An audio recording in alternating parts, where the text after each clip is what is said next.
میں اپنے رب کی طرف پلٹایا گیا، یعنی قیامت آئی گئی، تو وہاں بھی مزے کروں گا. یعنی یہاں اللہ نے اتنا کچھ دیا ہے، اللہ مجھ سے خوش ہے، تو وہاں بھی دے گا. حالانکہ کفر کرنے والوں کو لازماً ہم تباہ کر رہیں گے کہ وہ کیا کر کے آئے ہیں، اور انہیں ہم بڑے گندے عذاب کا مزہ چکھائیں گے. اب کافروں کا ایک اور رویہ بتایا جا رہا ہے کہ وہ اللہ سبحانہ تعالیٰ کی اطاعت و بندگی سے منہ موڑتا ہے اور اللہ کے آگے جھکنے کو اپنی توہین سمجھتا ہے. وَإِذَا أَنْعَمْنَا عَلَى الْإِنسَانِ أَعْرَضَ وَنَأَى بِجَانِبِهِ. اللہ سبحانہ تعالیٰ فرما رہے ہیں انسان کو جب ہم نعمت دیتے ہیں، آردا وہ منہ موڑتا ہے، وَنَأَى بِجَانِبِهِ اور وہ اکڑ جاتا ہے، یعنی پہلو موڑ لیتا ہے. اور جب اسے کوئی آفت چھو جاتی ہے، کوئی آزمائش آ جاتی ہے، تو لمبی چوڑی دعائیں کرنے لگتا ہے. اب قرآن اور رسالت کا انکار کرنے والوں سے کہا جا رہا ہے قُلْ أَرَأَيْتُمْ إِنْ كَانَ مِنْ عِنْدِ اللَّهِ ثُمَّ كَفَرْتُمْ بِهِ.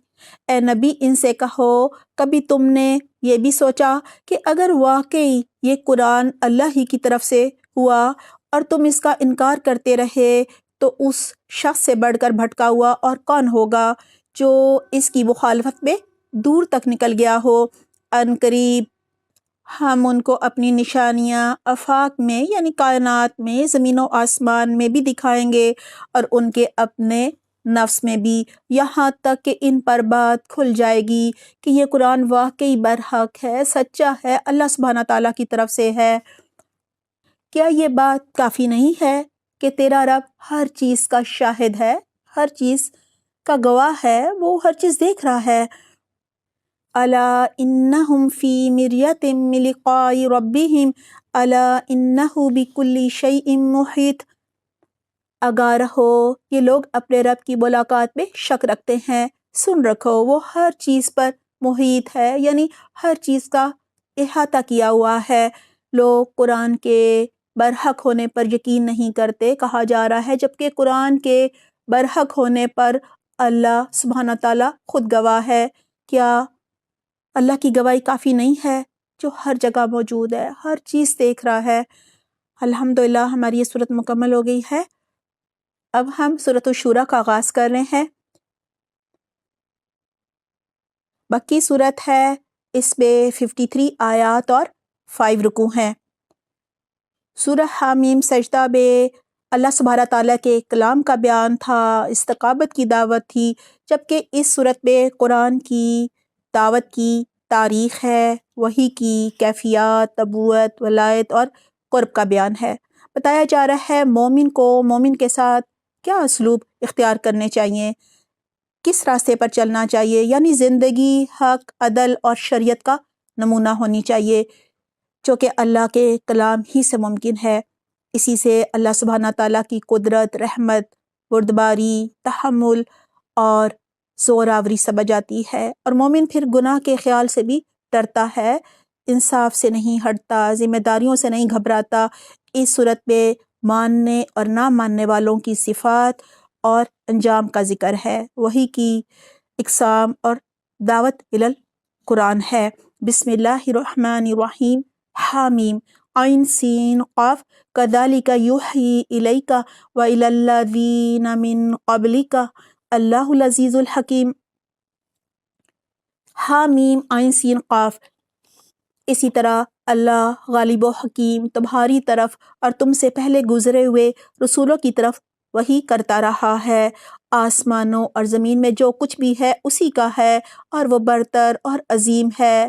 قریب ہے کہ آسمان اوپر سے پھٹ پڑے، یعنی ان پر اتنے فرشتے ہیں آسمان پر کہ حدیث میں آتا ہے ایک بالشت بر جگہ خالی نہیں جہاں کوئی فرشتہ جو ہے وہ رکوع یا سجدہ نہ کر رہا ہو. فرشتے اپنے رب کی حمد کے ساتھ اس کی تسبیح کر رہے ہیں اور زمین والوں کے حق میں درگزر کی درخواستیں کرتے جاتے ہیں. یعنی پہلے بھی ذکر آ چکا ہے، اہل ایمان کے لیے فرشتے جو ہیں وہ درگزر کی بخشش کی دعائیں کرتے ہیں. آگاہ رہو حقیقت میں وہ غفور الرحیم ہی ہے، یعنی اللہ بخشش فرمانے والا اور رحم فرمانے والا ہے۔ جن لوگوں نے اللہ کو چھوڑ کر اپنے کچھ دوسرے سرپرست بنا رکھے ہیں، یعنی معبود گھڑ لیے ہیں، اللہ ہی ان پر نگران ہے۔ یعنی اللہ ان مشرکوں کی اور ان کے معبودوں کی سب کی نگرانی کر رہا ہے، تم ان کے حوالہ دار نہیں ہو۔ اب قرآن کے نزول کا مقصد بتایا جا رہا ہے۔ وَكَذَلِكَ أَوْحَيْنَا إِلَيْكَ قُرْآنًا عَرَبِيًّا لِتُنذِرَ أُمَّ الْقُرَى وَمَنْ حَوْلَهَا۔ ہاں اسی طرح اے نبی، یہ قرآن عربی ہم نے تمہاری طرف وحی کیا ہے تاکہ تم بستیوں کے برکس یعنی شہر مکہ اور اس کے گرد و پیش رہنے والوں کو خبردار کر دو، اور جمع ہونے کے دن سے یعنی قیامت کے دن سے ڈراؤ، اور جس کے آنے میں کوئی شک نہیں ہے، یعنی یہ تو شک کر رہے ہیں نا، وہ ضرور آئے گا۔ ایک گروہ کو جنت میں جانا ہے اور دوسرے گروہ کو دوزخ میں، یعنی تمہیں آزادی دی ہے، اختیار دیا ہے، اب تم جو راستہ اختیار کرو گے اسی کے حساب سے انجام ہوگا۔ اگر اللہ چاہتا تو ان سب کو ایک ہی امت بنا دیتا، یعنی سبھی توحید پر ہوتے، کوئی شرک نہ کرتا، یعنی پھر امتحان کیسے ہوتا نا، مگر وہ جسے چاہتا ہے اپنی رحمت میں داخل کرتا ہے۔ وَالظَّالِمُونَ مَا لَهُم مِّن وَلِيٍّ وَلَا نَصِيرٍ، اور ظالموں کا نہ کوئی ولی ہے اور نہ مددگار۔ کیا یہ ایسے نادان ہیں کہ انہوں نے اللہ کو چھوڑ کر دوسروں کو ولی بنا لیا ہے؟ ولی تو اللہ ہی ہے، وہی مردوں کو زندہ کرتا ہے اور وہ ہر چیز پر قادر ہے۔ تمہارے درمیان جس معاملے میں بھی اختلاف ہو اس کا فیصلہ کرنا اللہ کا کام ہے، وہی اللہ میرا رب ہے۔ علیہ توکلت و الیہ انیب، اسی پر میں نے بھروسہ کیا اور اسی کی طرف میں رجوع کرتا ہوں۔ اب اللہ سبحانہ تعالیٰ کی مزید نعمتوں کا ذکر ہے، اللہ کی قدرت کی نشانیاں بتائی جا رہی ہیں۔ فاطر السماوات والارض، آسمان اور زمین کا بنانے والا، جس نے تمہاری اپنی جنس سے تمہارے لیے جوڑے پیدا کیے اور اسی طرح جانوروں میں بھی انہی کے ہم جنس جوڑے بنائے، اور اس طریقے سے وہ تمہاری نسلیں پھیلاتا ہے۔ کائنات کی کوئی چیز اس کے مشابہ نہیں، یعنی اس کی مثل نہیں، وہ سب کچھ سننے اور دیکھنے والا ہے۔ آسمانوں اور زمین کے خزانوں کی کنجیاں اسی کے پاس ہیں، جسے چاہتا ہے کھلا رزق دیتا ہے اور جسے چاہتا ہے نپا تلا دیتا ہے، اسے ہر چیز کا علم ہے۔ شرع لکم من الدین ما وصی بہ، اس نے تمہارے لیے دین کا وہی طریقہ مقرر کیا ہے، یعنی وہی شریعت ہے جس کا، یعنی دین تو وہی ہے، شریعت ہر ایک کی مختلف ہوتی ہے، وہی دین دیا ہے جس کا حکم اس نے نوح علیہ السلام کو دیا تھا، اور جسے اے محمد اب تمہاری طرف ہم نے وحی کے ذریعے بھیجا ہے، اور جس کی ہدایت ہم ابراہیم علیہ السلام اور موسیٰ علیہ السلام اور عیسیٰ علیہ السلام کو دے چکے ہیں، اس تاکید کے ساتھ کہ قائم کرو اس دین کو اور اس میں متفرق نہ ہو جاؤ۔ اس کا مطلب یہ ہے کہ توحید سب کا دین ہے، دین پر قائم رہو، اس کے لیے جدوجہد کرو، تو فرقے میں نہ پڑو۔ اور ایک معنی یہ ہے کہ زندگی کے ایک حصے میں اللہ کا حکم مانا جائے اور دوسرے میں کسی اور کا، ایسا نہ کرو۔ اور پھر یہ بھی کہا جا رہا ہے کہ ایسا نہ کرنا کہ فرض کو غیر ضروری قرار دے دو اور نفل کو فرض سے بھی اوپر سمجھنے لگ جاؤ۔ یہی بات ان مشرکین کو سخت ناگوار ہوئی جس کی طرف اے محمد تم انہیں دعوت دے رہے ہو۔ اللہ جسے چاہتا ہے اپنا کر بنا لیتا ہے، یعنی اپنا لیتا ہے۔ یہاں پھر یہی کہا جا رہا ہے کہ جب ایک اللہ کی طرف بلایا جاتا ہے، توحید کی طرف، تو ان مشرکین کو برا لگتا ہے، سخت ناگوار لگتا ہے، اور جب ان کے معبودوں کا ذکر آتا ہے تو یہ خوش ہو جاتے ہیں، اور وہ اپنی طرف آنے کا راستہ یعنی اللہ سبحانہ تعالیٰ اسی کو دکھاتا ہے جو اس کی طرف رجوع کرتا ہے۔ لوگوں میں جو تفرقہ رونما ہوا وہ اس کے بعد ہوا کہ ان کے پاس علم آ چکا تھا، اور اس بنا پر ہوا کہ وہ آپس میں ایک دوسرے پر زیادتی کرنا چاہتے تھے۔ اگر تیرا رب پہلے یہ نہ فرما چکا ہوتا کہ ایک وقت مقرر تک فیصلہ ملتوی رکھا جائے گا تو فیصلہ چکا دیا جاتا، یعنی اللہ سبحانہ تعالیٰ نے عذاب کا، موت کا، قیامت کا ایک وقت مقرر کیا ہے، مہلت دی جاتی ہے۔ در حقیقت یہ ہے کہ اگلوں کے بعد جو لوگ کتاب کے وارث بنائے گئے وہ اس کی طرف بڑے بے چین کرنے والے شک میں پڑے ہوئے تھے۔ اب آیت الکرسی کی طرح آیت نمبر 15 میں 10 احکامات ہیں۔ فَلِذَلِكَ فَادْعُ وَاسْتَقِمْ كَمَا أُمِرْتَ وَلَا تَتَّبِعْ أَهْوَاءَهُمْ۔ چونکہ یہ حالت پیدا ہو چکی ہے، اس لیے اے محمد اب تم اسی دین کی طرف دعوت دو اور جس طرح تمہیں حکم دیا گیا ہے اس پر مضبوطی کے ساتھ قائم ہو جاؤ، اور ان لوگوں کی خواہشات کا اتباع نہ کرو، اور ان سے کہہ دو کہ اللہ نے جو کتاب بھی نازل کی ہے میں اس پر ایمان لایا۔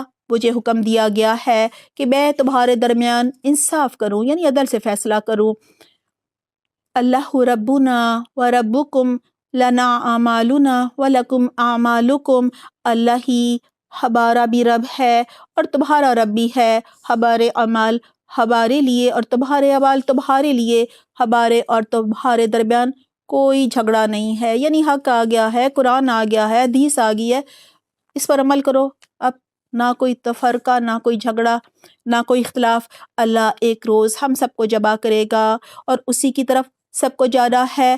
اللہ کی دعوت پر لبیک کہے جانے کے بعد جو لوگ لبیک کہنے والوں سے اللہ کے دین کے معاملے میں جھگڑے کرتے ہیں، یعنی ایمان لانے والوں سے جھگڑے کرتے ہیں، ان کی حجت بازی ان کے رب کے نزدیک باطل ہے، یعنی اب دین اسلام کے خلاف ان کی حجت کمزور، باطل اور گمراہی پر مبنی ہے، اور ان پر ان کا غضب اور ان کے لیے سخت عذاب ہے۔ اللہ الذی انزل الکتاب بالحق والمیزان، وہ اللہ ہی ہے جس نے حق کے ساتھ کتاب اور میزان نازل کیا ہے، یعنی حق کے ساتھ قرآن اور عدل نازل کیا ہے۔ یہ قرآن قانون ہے، اور تمہیں کیا خبر شاید کہ فیصلے کی گھڑی قریبی آ لگی ہو، یعنی موت، قیامت یا عذاب۔ جو لوگ اس کے آنے پر ایمان نہیں رکھتے، یا قیامت کا خاص طور پر ذکر ہے، وہ تو اس کے لیے جلدی بچاتے ہیں، مگر جو اس پر ایمان رکھتے ہیں وہ اس سے ڈرتے ہیں اور جانتے ہیں کہ یقیناً وہ آنے والی ہے۔ خوب سن لو، جو لوگ اس گھڑی کے آنے میں شک ڈالنے والی بحثیں کرتے ہیں وہ گمراہی میں بہت دور نکل گئے ہیں۔ اللہ لطیف بعبادہ یرزق من یشاء، اللہ اپنے بندوں پر بہت مہربان ہے، جسے جو چاہتا ہے دیتا ہے، وہ بڑی قدرت والا ہے اور زبردست ہے۔ اب بتایا جا رہا ہے اللہ سبحانہ تعالیٰ ہر ایک کو اس کی کوشش کے مطابق دیتا ہے۔ من کان یرید حرث الآخرہ، جو کوئی آخرت کی کھیتی چاہتا ہے اس کی کھیتی کو ہم بڑھاتے ہیں، اور جو دنیا کی کھیتی چاہتا ہے اسے دنیا ہی میں دیتے ہیں، مگر آخرت میں اس کا کوئی حصہ نہیں ہوتا۔ یعنی جو دنیا چاہتا ہے وہ دنیا کے لیے کوشش کرتا ہے، اسے دنیا دے دی جاتی ہے، لیکن جو آخرت کے لیے کوشش کرتا ہے اسے اللہ جتنی چاہتا ہے دنیا بھی دیتا ہے، لیکن صرف دنیا مانگنے والے کو آخرت میں کچھ نہیں ملتا۔ کیا یہ لوگ کچھ ایسے شریک خدا رکھتے ہیں جنہوں نے ان کے لیے دین کی نوعیت رکھنے والا ایک ایسا طریقہ مقرر کر دیا ہے جس کا اللہ نے اذن نہیں دیا؟ یعنی دین حق کو نہ ماننے والوں کے معبودوں نے کہا جا رہا ہے کوئی ایسا دین مقرر کر دیا ہے، کیا ایسی کوئی شریعت ان کے لیے بنا دی ہے جس کی اللہ نے اجازت نہیں دی، کیونکہ شریعت بنانے کی اللہ کے علاوہ کسی کو اجازت نہیں ہے۔ اگر فیصلے کی بات پہلے طے نہ ہو گئی ہوتی تو ان کا فیصلہ ہو چکا ہوتا، یعنی ان کو ختم کر دیا جاتا، عذاب آ چکا ہوتا، ہلاک کر دیے جاتے۔ وَإِنَّ الظَّالِمِينَ لَهُمْ عَذَابٌ أَلِيمٌ، یقیناً ان ظالموں کے لیے دردناک عذاب ہے۔ تم دیکھو گے کہ یہ ظالم اس وقت اپنے کیے ہوئے انجام سے ڈر رہے ہوں گے اور وہ ان پر آ کر رہے گا۔ ان کے علاوہ جو لوگ ایمان لے آئے ہیں اور جنہوں نے نیک عمل کیے ہیں وہ جنت کے باغوں میں ہوں گے۔ لَهُم مَّا يَشَاءُونَ عِندَ رَبِّهِمْ ذَلِكَ هُوَ الْفَضْلُ الْكَبِيرُ، جو کچھ بھی وہ چاہیں گے اپنے رب کے ہاں پائیں گے، یہی بڑا فضل ہے۔ ربنا جعلنا منہم، یہ ہے وہ چیز جس کی خوشخبری اللہ اپنے ان بندوں کو دیتا ہے جنہوں نے مان لیا، ایمان لے آئے اور نیک عمل کیے۔ اے نبی ان لوگوں سے کہہ دو کہ میں اس کام پر تم سے کسی اجر کا طالب نہیں ہوں، سوائے قرابت کی محبت ضرور چاہتا ہوں۔ جو کوئی بھلائی کمائے گا ہم اس کے لیے اس بھلائی میں خوبی کا اضافہ کر دیں گے۔ ان اللہ غفور شکور، بے شک اللہ بڑا درگزر کرنے والا اور قدردان ہے۔ ام یقولون افتری علی اللہ کذبا، کیا یہ لوگ کہتے ہیں کہ اس شخص نے اللہ پر جھوٹا بہتان گھڑ لیا ہے؟ اگر اللہ چاہے تو تمہارے دل پر مہر کر دے، وہ باطل کو مٹا دیتا ہے اور حق کو اپنے فرمانوں سے حق کر دیتا ہے۔ وہ سینوں کے چھپے ہوئے راز جانتا ہے۔ وہی ہے جو اپنے بندوں سے توبہ قبول کرتا ہے اور برائیوں سے درگزر کرتا ہے، حالانکہ تم لوگوں کے افعال کا یعنی سب اعمال کا اسے علم ہے۔ وَيَسْتَجِيبُ الَّذِينَ آمَنُوا وَعَمِلُوا الصَّالِحَاتِ وَيَزِيدُهُم مِّن فَضْلِهِ، وہ ایمان لانے والوں کو اور نیک عمل کرنے والوں کی دعا قبول کرتا ہے اور اپنے فضل سے ان کو اور زیادہ دیتا ہے۔ رہے انکار کرنے والے تو ان کے لیے دردناک سزا ہے۔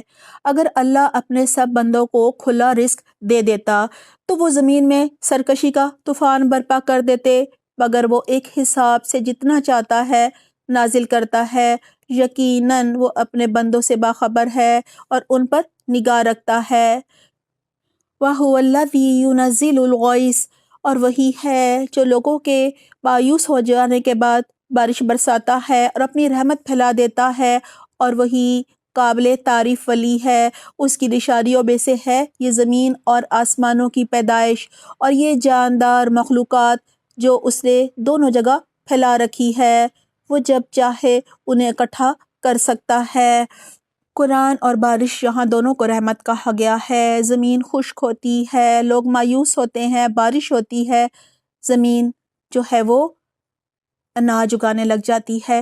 اسی طرح سے انسان جہالت کے اندھیرے میں تھا، قرآن آ گیا تو وہ روشنی میں آ گیا، ہدایت کی روشنی میں، اور جہالت کے، گمراہی کے، شرک کے اندھیرے جو ہیں وہ چھٹ گئے۔ پارہ نمبر 25 کا پہلا ربع سورہ حامیم سجدہ کی آیت نمبر 47 سے 54 تک ہے اور سورۃ الشورى کی آیت نمبر 1 سے 29 تک ہے۔ دیکھتے ہیں ہم نے کیا نئی بات یہاں سے سیکھی۔ آیت نمبر 47، اللہ سبحانہ تعالیٰ عالم الغیب ہے، لہٰذا ہمیں ہر کام کرتے ہوئے دھیان رکھنا چاہیے، خیال رکھنا چاہیے اور یاد رکھنا چاہیے کہ اللہ ہمیں دیکھ رہا ہے۔ آیت نمبر 49 سے لے کر 52 تک، ہمیں اللہ سبحانہ تعالیٰ کی دی گئی نعمتوں کو اللہ کا فضل سمجھنا چاہیے، نہ کہ ان نعمتوں کو اپنا کمال سمجھنا چاہیے۔ اسی طرح آزمائش آنے پر اللہ کی رحمت سے مایوس بھی نہیں ہونا چاہیے، اللہ سے اچھی امید رکھنی چاہیے۔